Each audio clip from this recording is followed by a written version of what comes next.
guns in the meantime, left me little leisure for contemplation.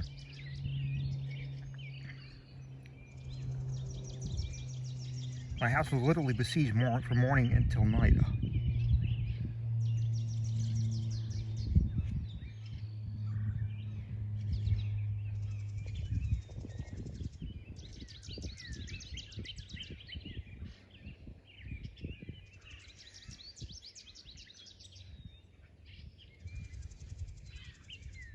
There were 3 fellows in my door.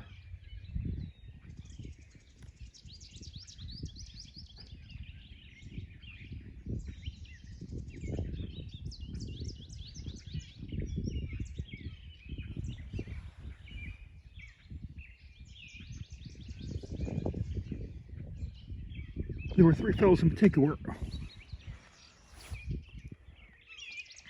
who worried me beyond endurance, keeping me to watch continually about my door and threatening me with law. Upon these 3, I vowed the bitterest revenge, if ever I should be ever so happy as to get them within my clutches. And I believe nothing in the world but pleasure of this anticipation had prevented me from putting my plan of suicide into immediate action by blowing my brains out with a blunderbuss. I thought it best, however, to dissemble my wrath and treat them with the promises and fair words until, by some good turn of fate, an opportunity of vengeance should be afforded me.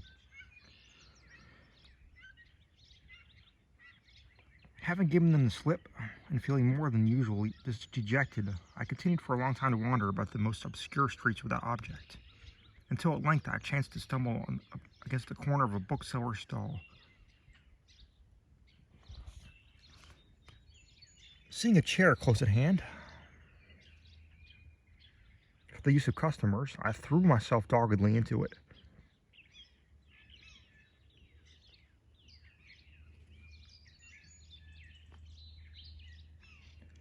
And hardly knowing why, I opened the pages of the first volume which came to within my reach. It proved to be a small pamphlet treatise on speculative astronomy, written either by Professor Enck of Berlin or by a Frenchman of somewhat similar name. I had some little tincture of information on matters of this nature, and soon became more and more absorbed in the contents of the book. Reading it actually through twice before I awoke to a recollection of what was passing around me. By this time it began to grow dark, and I directed my steps toward home. But the treatise in conjunction with the discovery in pneumatics, lately communicated to me as an important secret by a cousin from Nantes, had made an indelible impression on my mind. And as I sauntered along the dusky streets, I revolved carefully over in my mind the wild and sometimes unintelligible reasonings of the writer. There are some particular passages which affected my imagination as an extraordinary matter. The longer I meditated upon these, the more intense grew the interest which had been excited within me.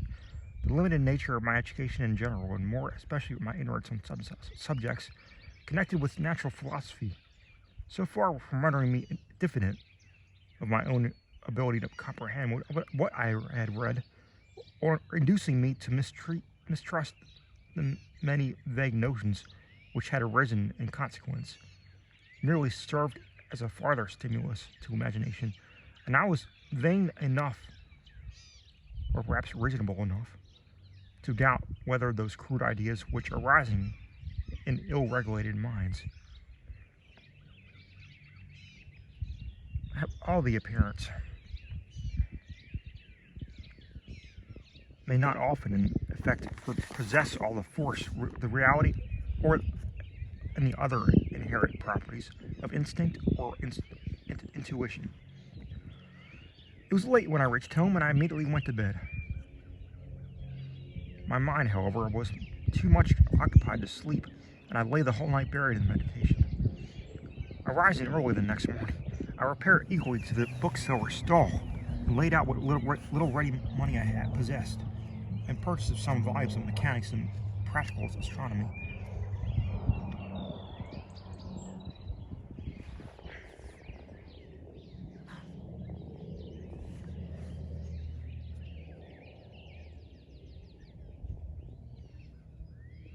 Having arrived at home safely with these, I devoted every spare moment to their perusal, and soon made such proficiency in studies of this nature as I thought sufficient for the execution of a certain design with which either the devil or my better genius had inspired me. In the intervals of this period, I made every endeavor to conciliate the three creditors who had given me so much annoyance. In this I finally succeeded, partly by selling enough of my household furniture to satisfy a moiety of their claim, and partially by a promise of paying the balance upon completion of a little project which I told them I had in view, and for insistence in which I solicited their service.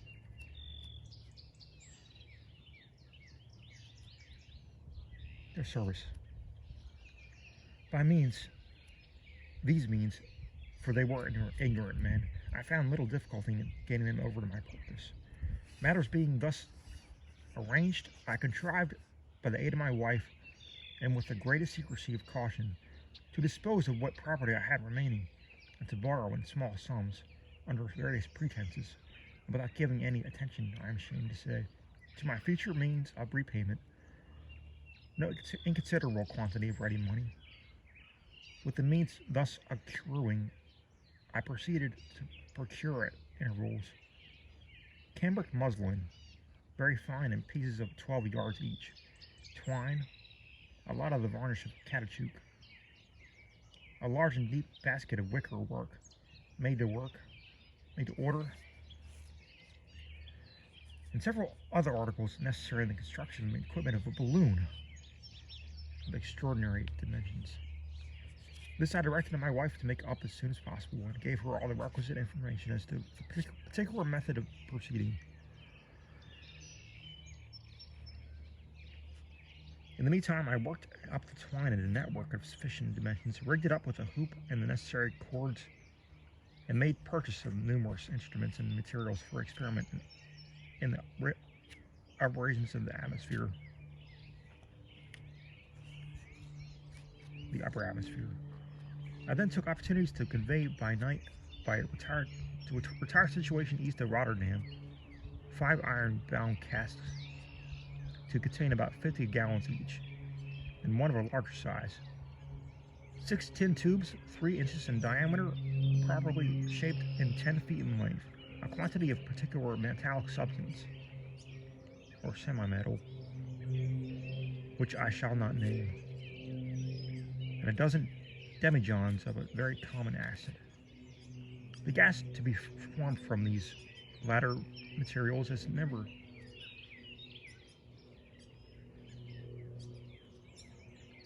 a gas at least never yet generated by any other person than myself, or at least never applied to any similar purpose. I can only venture to say here that it is a constituent of azote, so long considered irreducible, and then its density is about 37.4 times less than that of hydrogen. It is tasteless but not odorless, burns when pure with a greenish flame, and it is instantaneously fatal to animal life. Its full secret I would make no difficulty in disclosing, but that it of right belongs, as I beforehanded, to a citizen of Nantes in France, by whom it was conditionally communicated to myself. The same individual submitted to me, without being at all aware of my intentions, a method of constructing balloons from the membrane of a certain animal, through which substance any escape of gas was nearly an impossibility. I found it, however, altogether too expensive, and was not sure upon the whole whether cambric muslin with a coating of gum caoutchouc was not equally as good. I mention this circumstance because I think it probable that not Hereafter, the individual in question may attempt a balloon ascension with the novel gas and material I've spoken of, and I do not wish to deprive him of the honor of a very singular invention. On the spot, of which I intended each of the smaller casks to occupy respectively during the inflation of the balloon, I privately dug a small hole, the holes forming in this manner a circle of 25 feet in diameter. In the center of the circle, being the station designed for this large cask, I also dug a hole of greater depth. In each of the 5 smaller holes, I deposited a canister containing 50 pounds, and in the large one, a keg holding 150 pounds of cannon powder. These, the keg and canisters, I connected in a proper manner with covered trains, and having let into one of the canisters at the end of about 4 feet of slow match, I covered up the hole and placed the cask over it, leaving out the other end of the match protruding about an inch, and barely visible beyond the cask. I then filled up the remaining holes and placed the barrels over them in their destined situation. Beside the articles above enumerated, I conveyed to the depot and there secreted one of M. Grimm's improvements upon the apparatus for condensation of the atmospheric air. I found this machine, however, to require considerable alteration before it could be adapted to the purposes to which I intended making it applicable. But with severe labor and unremitting perseverance, I at length met with this entire success in all my preparations. My balloon was soon completed. It would contain no more than 40,000 cubic feet of gas. It would take me up easily, I calculated, with all my implements, and if I managed rightly, with 175 pounds of ballast into the bargain.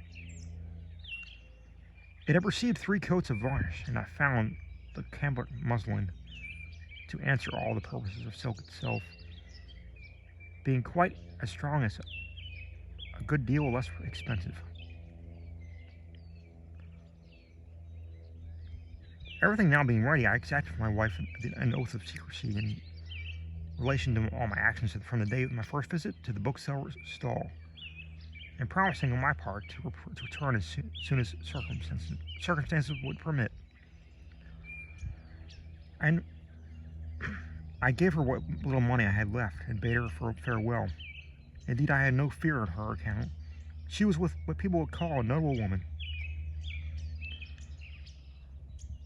and I could manage matters in the world without my assistance. I believe, to tell the truth, she always looked upon me as an idle body, a mere make-weight, good for nothing but building castles in the air, and was rather glad to get rid of me. It was a dark night when I bade her goodbye and taken with me an aide-de-camp, 3 creditors who had given me so much trouble. We carried the balloon with the cart and accoutrements by a roundabout way to the station where the other articles were deposited. We therefore found them all unmolested, and I proceeded immediately to business.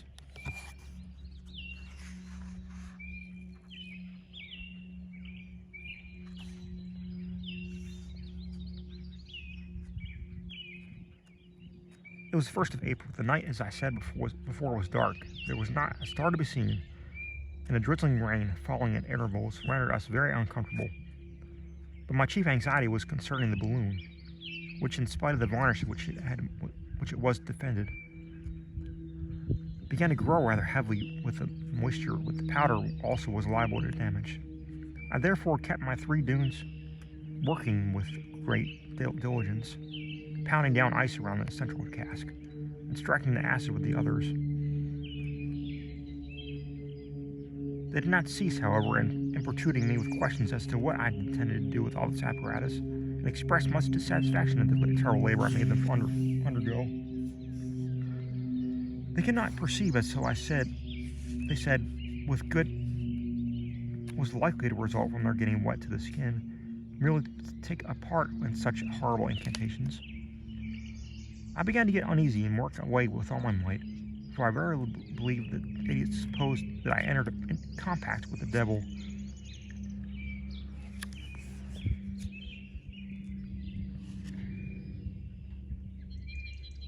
And that, in short, what I was now doing was nothing better than it should be. I was therefore in great fear of their leaving me altogether. I contrived, however, to pacify them by promises of payment of all scores in full, as soon as I could bring the present business to a termination. To these speeches they gave, of course, their own interpretation, fancying no doubt that all events I should come into possession of a vast quantities of ready money, and provided I paid them all that I owed, and a trifle more, in consideration of their services, I dare say they cared very little what became of either my soul or my carcass. In about 4 hours and a half, I found the balloon sufficiently inflated, and I attached the car, therefore, and put all my implements in it: a telescope, a barometer, with some important modifications, a thermometer, an electrometer, a compass, a magnetic needle, a seconds watch, a bell, a speaking trumpet, etc., etc., etc. Also a globe of glass, exhausted of air, and carefully closed with a stopper.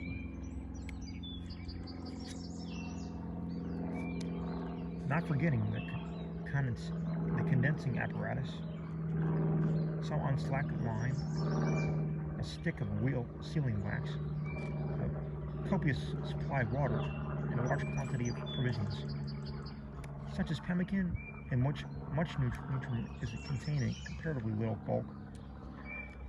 I also secured in the car a pair of pigeons and a cat. It was now nearly daybreak, and I thought it high time to take my departure. Dropping a lighted cigar on the ground as if by accident, I took the opportunity, in stooping to pick it up, of igniting privately the piece of slow match, the ends of which, as I said before, protruded a little beyond the lower rim of one of the smaller casks. This maneuver was totally unperceived on the part of the three duns, and jumping into the car, I immediately cut the single cord which held me to the earth, and was pleased to find that I shot upward with inconceivable rapidity, carrying with all the ease of 175 pounds of leaden boughs, and able to have carried up as many more. As I left the earth, the barometer stood at 30 inches and the centigrade thermometer at 19 degrees.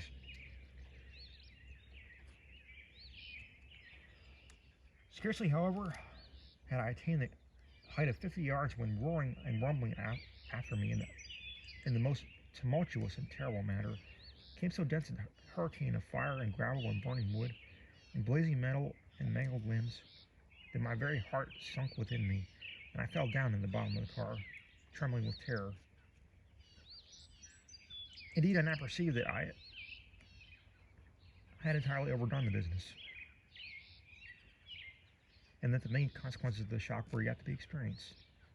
Accordingly, in less than a second, I felt all the blood in my body rush to my temples, and immediately thereupon a concussion, which I shall never forget, burst abruptly through the night, and seemed to rip the very firmament asunder.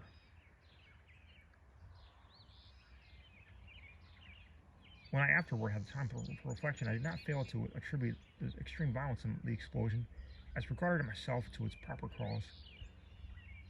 My situation directly above it, and in the line of the greatest power. But at the time, I thought only of preserving my life.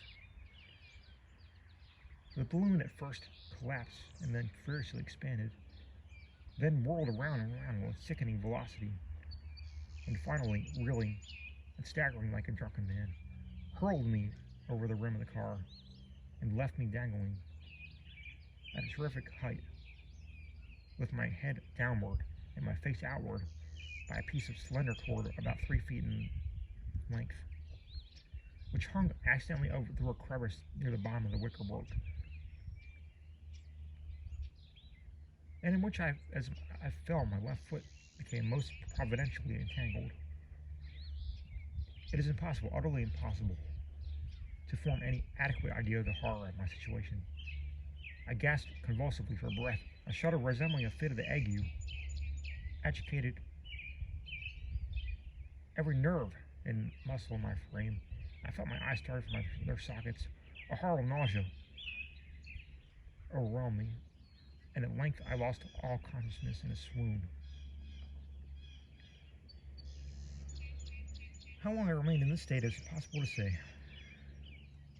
It must, however, have no inconsiderable time,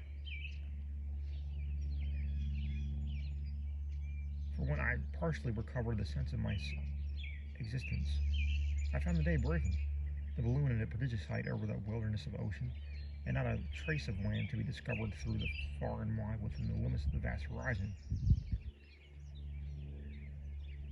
My sensations, however, upon thus recovering, were by no means so replete with agony as might have been anticipated. Indeed, there was much of madness in the calm survey which I began to take of my situation. I drew up to my eyes each of my hands, one after the other, and wondered what occurrence could have given rise to the swelling of the veins and the horrible blackness of the fingernails. I afterward carefully examined my head, shaking it repeatedly and feeling it with minute attention, until I succeeded in satisfying myself that it was not, as I had more than half suspected, larger than my balloon.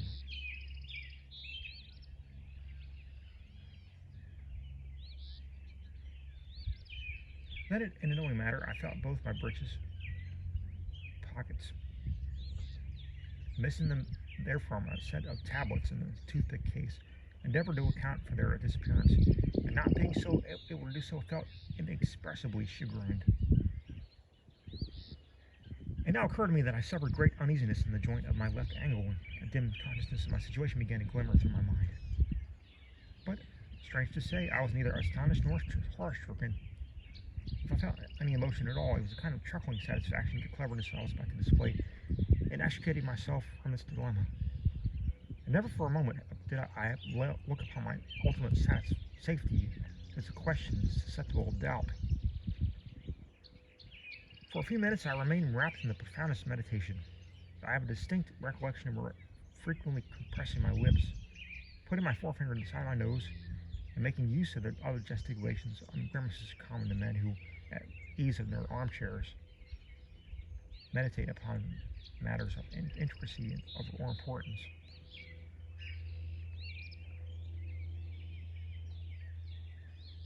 Having, as I thought, sufficiently collected upon my ideas, I now, with great caution and deliberation, put my hands behind my back and unfastened the large iron buckle which belonged to the waistband of my pantaloons.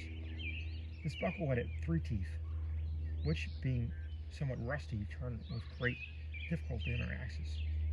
I brought them, however, after some trouble, at right angles to the body of the buckle, and was glad to find them remain firm in that position.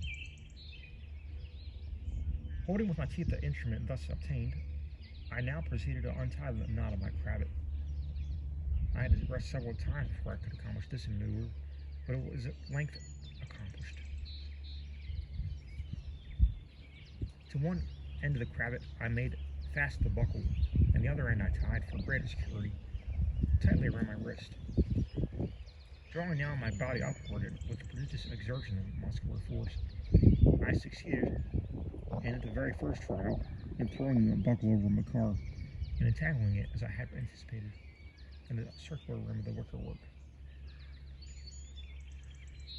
My body was now inclined toward the side of the car at an angle of about 45 degrees, but it must not be understood that I was therefore only 45 degrees below the perpendicular. So far from it, I still lay at nearly level with the plane of the horizon, for the change of the situation which I had now acquired had forced the bottom of the car considerably outward from my position, which was now accordingly one of the most imminent peril. I should be remembered, however, that when I fell in the first instance from the car, I had fallen with my face turned toward the balloon instead of turned outwardly from it. As it actually was, or if, in the second place, the cord by which I was suspended had chanced to hang over the upper edge, instead of through a crevice near the bottom of the car, I say it may be readily conceived that in either of the supposed cases, I should have been unable to accomplish even as much in this I had now accomplished. And the disclosures now made would have been utterly lost for posterity.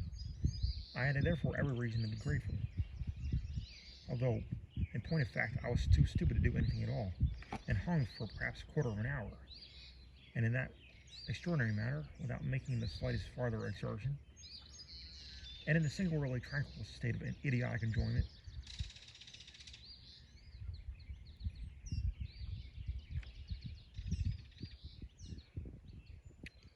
But this feeling did not fail to die rapidly away, and thereunto succeeded horror and dismay, and a sense of utter helplessness and ruin. In fact, the blood so long accumulating in the vessels of my head and throat, in which I had hitherto buoyed up my spirits with delirium, had now begun to retire within their proper channels, and the distinctness with which was now thus added to my perception of the danger merely served to deprive me of the self-possession and courage to encounter it. But this weakness was, luckily for me, of no very long duration. In a good time I came to my rescue in the spirit of despair. And with frantic cries and struggles I jerked my way bodily upward, till at length, clutching with a vice-like grip the long-desired rim, I writhed my person over it and fell headlong and shuddering within the car.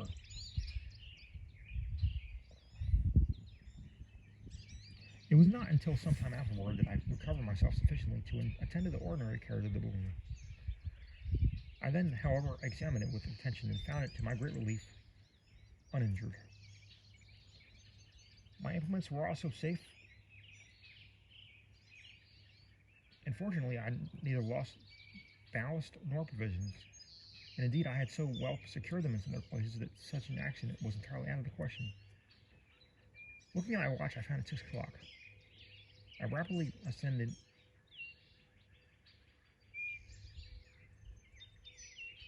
and with the barometer still gave a present altitude of 3 3/4 miles.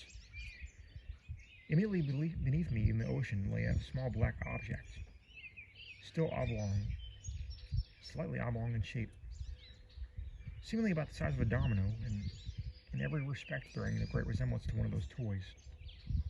Bringing my telescope to bear upon it, I plainly discerned it to be a British 94 gun ship, close hauled and pitching heavily in the sea, with her head to the west-southwest.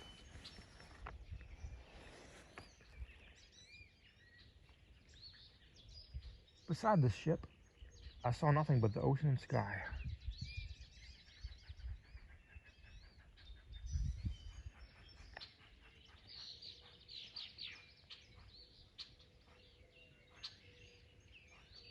And the sun, which had long arisen.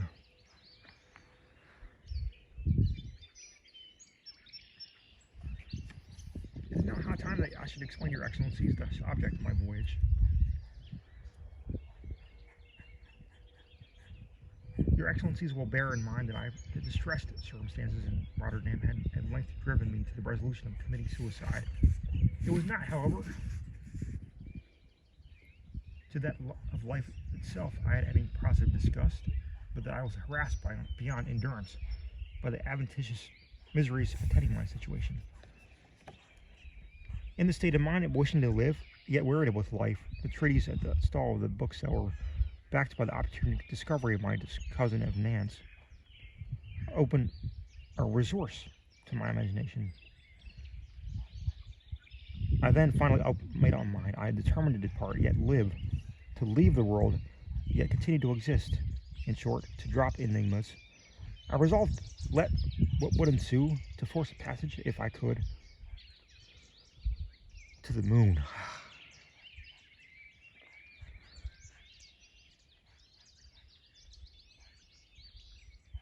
Now, lest I should be supposed more of a madman than I actually am, I will detail, as well as I am able, the considerations which led me to believe an achievement of this nature, although without difficult and full of danger,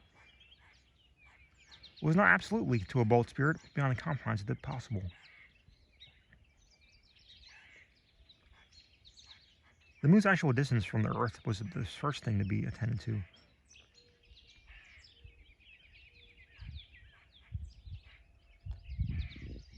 Now, the mean or average interval between the centers of the two planets is 59.9643 of the Earth's equatorial radii, or only about 237,000 miles. I mean, I say the means are average interval, but it must be borne in mind that the form of the moon's orbit being an ellipse of eccentricity amounting to no less than 0.5484 of the major semi-axis of the ellipse itself, and the Earth's center being situated in its focus. If I could, in any manner, contrive to meet the moon in its perigee, the above-mentioned distance would all be materially diminished.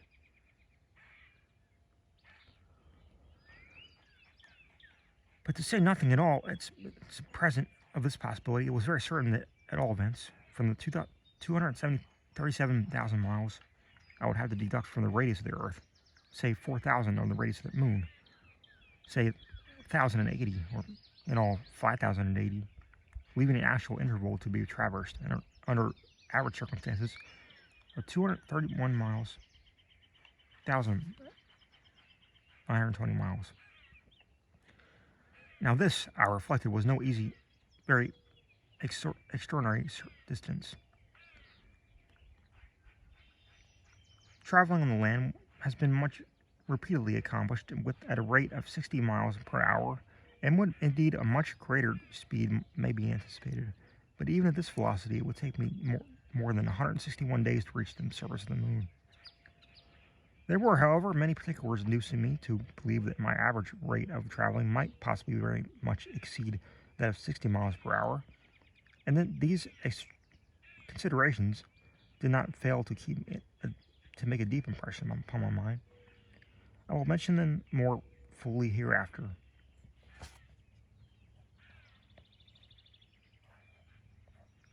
The next point to be regarded was one of greater importance. From indications afforded by the barometer, we find that in ascensions from the surface of the Earth, we have, at a height of 1,000 feet, left below us at about 1/30th of the entire mass of atmospheric air.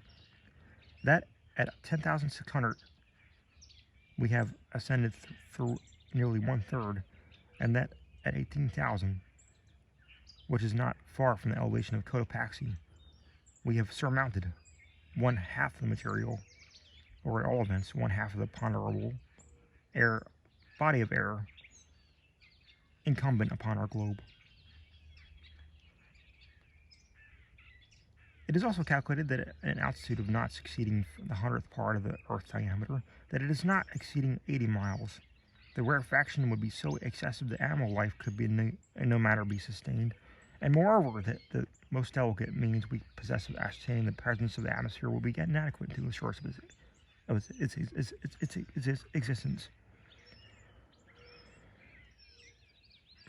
But I do not fail to perceive that these latter calculations are founded altogether on our experimental knowledge of the properties of air and the mechanical laws regulating its dilation of compression and what may be called, comparatively speaking, the immediate vicinity of Earth itself. At the same time, it is taken for granted that animal life is and must be essentially incapable of modification at any given unattainable distance from the surface. Now, such reasoning and from such data must, of course, be simply analogical. The greatest height ever reached by man was that of 25,000 feet, attained in the aeronautic expedition of Messrs. Gay-Lussac and Biot. This is a moderate altitude, even when compared with the 80 miles in question. I cannot help thinking that the subject admitted room for doubt and great latitude for speculation. But in point of fact, an ascension being made to any given altitude, the ponderable quantity of air surmounted at any farthest ascension is by no means in proportion to the additional height ascended, as may be plainly seen from what has been stated before, but in a ratio constantly decreasing. It is therefore evident that ascend as high as we may, we cannot, literally speaking, arrive at a limit beyond which no atmosphere is to be found. There must exist, I argued, although it may exist in a state of infinite rarefaction.